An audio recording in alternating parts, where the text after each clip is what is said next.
Module 1, Unit 2, The Transformative Agenda and the Cluster Approach. This unit will help you to understand the recent evolution of the humanitarian system, especially since the Humanitarian Reform in 2005, be familiar with the 3 pillars of the transformative agenda, understand the principles of the cluster approach.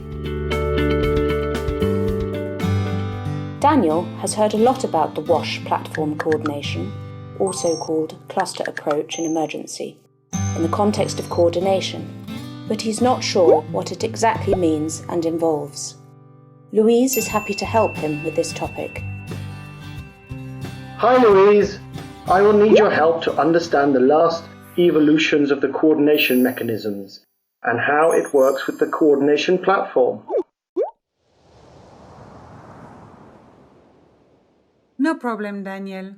Let us look at a nice presentation I have about the transformative agenda and the cluster approach. We also call it coordination platform in certain contexts.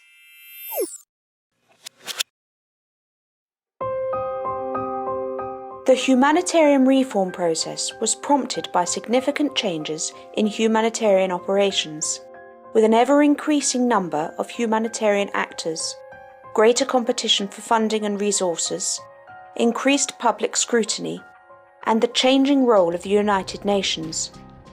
This led to a humanitarian response review in 2005, undertaken by the Interagency Standing Committee.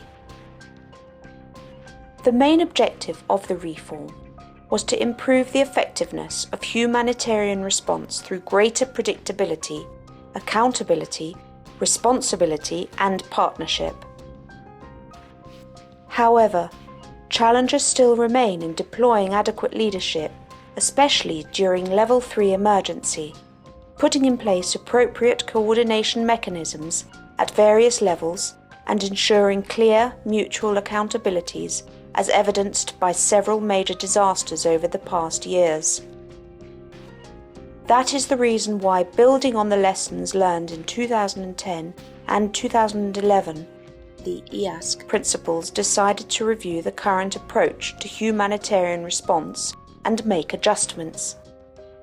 Based on analysis of current challenges to leadership and coordination, the EASC principals agreed in December 2011 to a set of actions that collectively represent the substantive improvement to the current humanitarian response model. Following the agreement of the Transformative Agenda, the TA, in December 2011, the principals agreed the TA protocols, which set the parameters for improved collective action in humanitarian emergencies. The protocols include the following documents: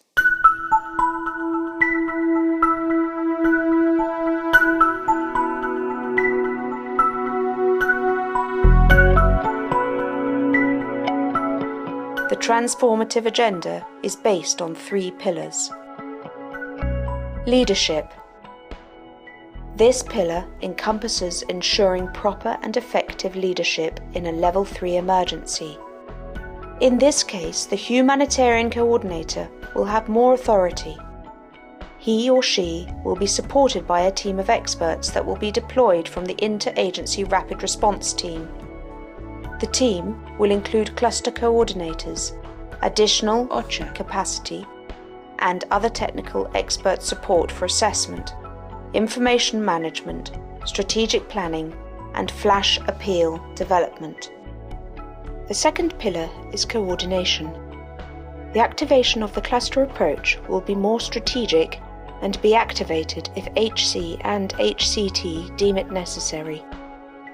It shall focus on results, not on the process. Other elements of the coordination agenda relate to minimum commitments for cluster participation, formulated by the NGO, consortia, and adopted by the EASC, and strengthening NGO representation in the Humanitarian Country Team, HCT.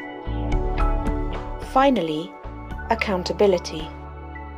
EASC principals agreed on the use of common tools to manage each phase of the humanitarian cycle programme from needs assessments to reporting.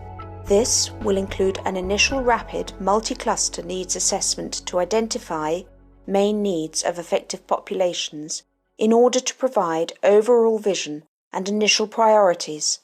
The EASC and all of the stakeholders involved are committed to be accountable to the affected population. As described, one of the pillars of the transformative agenda is coordination. It is recognised that effective coordination is essential to respond to humanitarian needs and to maximise the use of scarce resources.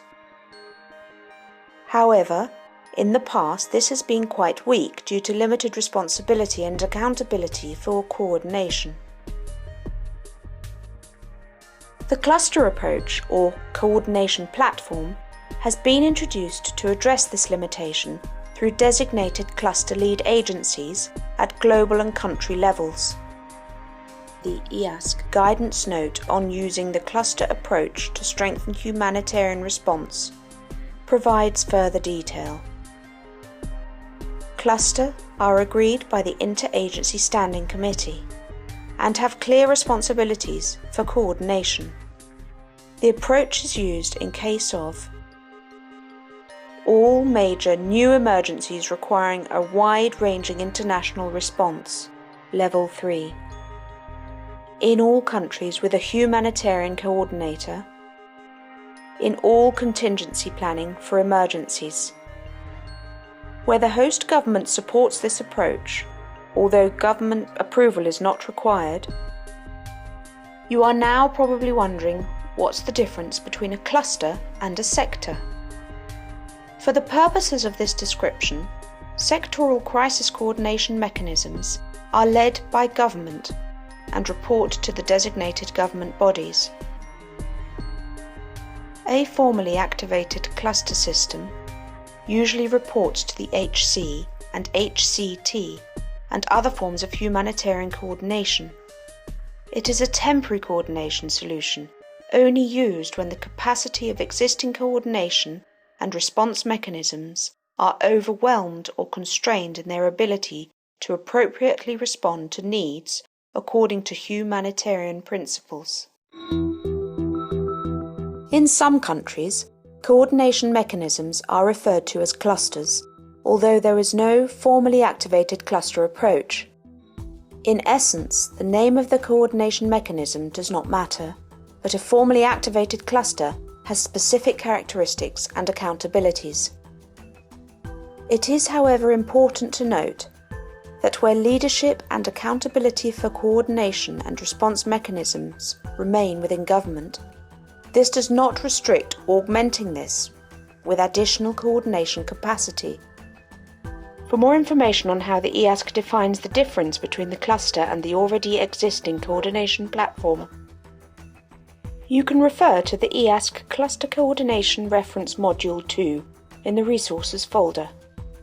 In the context of this course, we will use cluster and/or WASH coordination platform with no differentiation, as this is country-specific. Clusters are groups of humanitarian organisations, both UN and non-UN, responding in each of the main sectors requiring humanitarian action.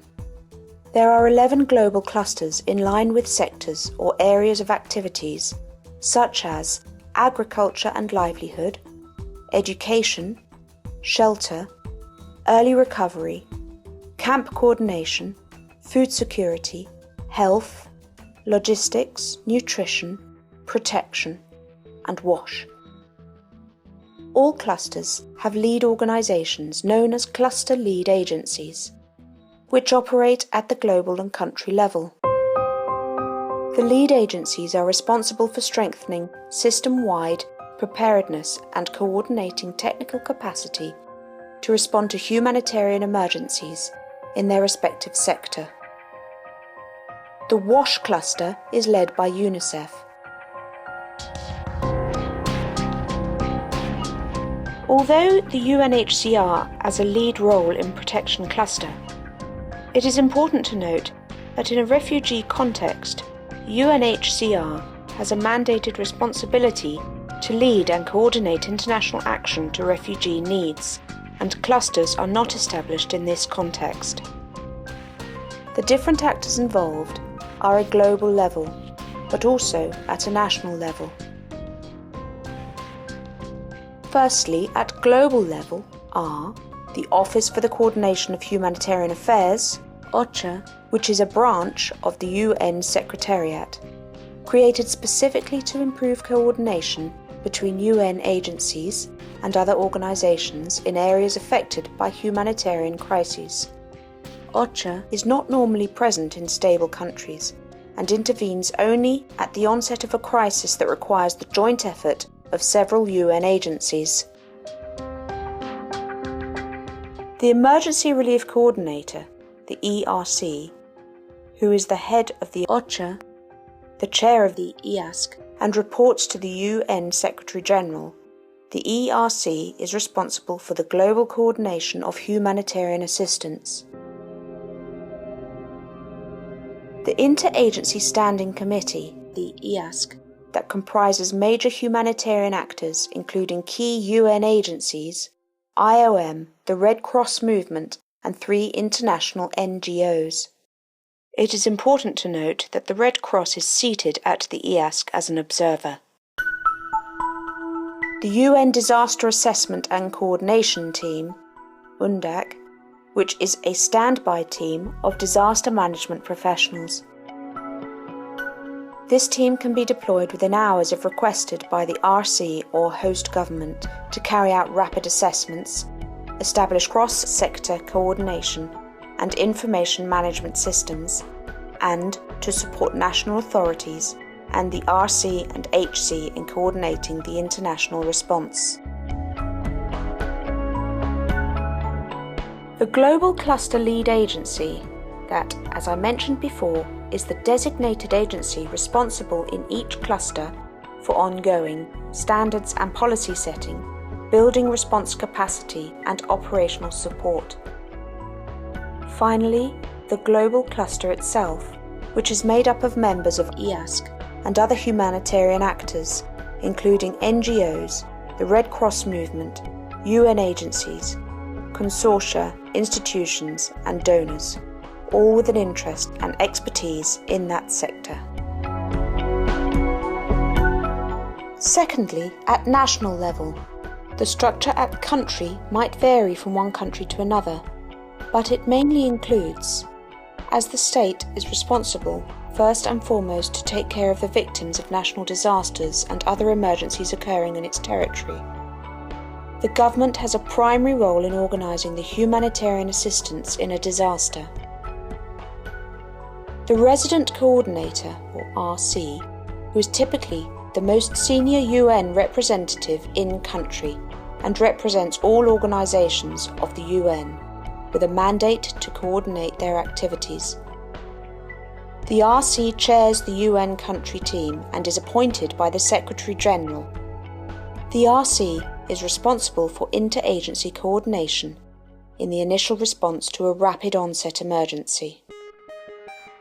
The UN country team, or the UNCT, includes representatives of the operational UN agencies already resident in the country and is chaired by the RC.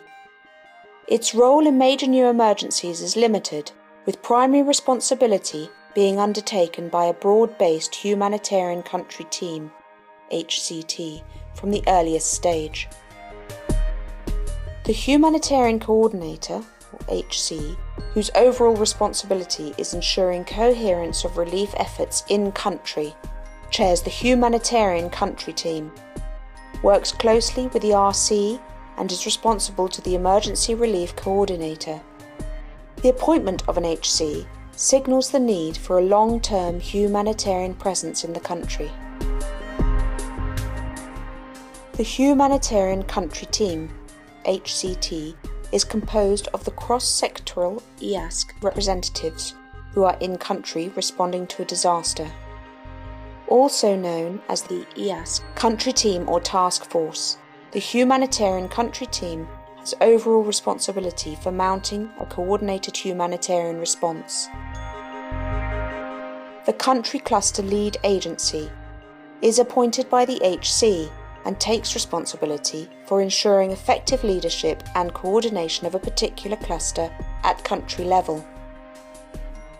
The cluster partners are all those involved in the humanitarian response and who have expertise, resources, or information to support the relevant sector.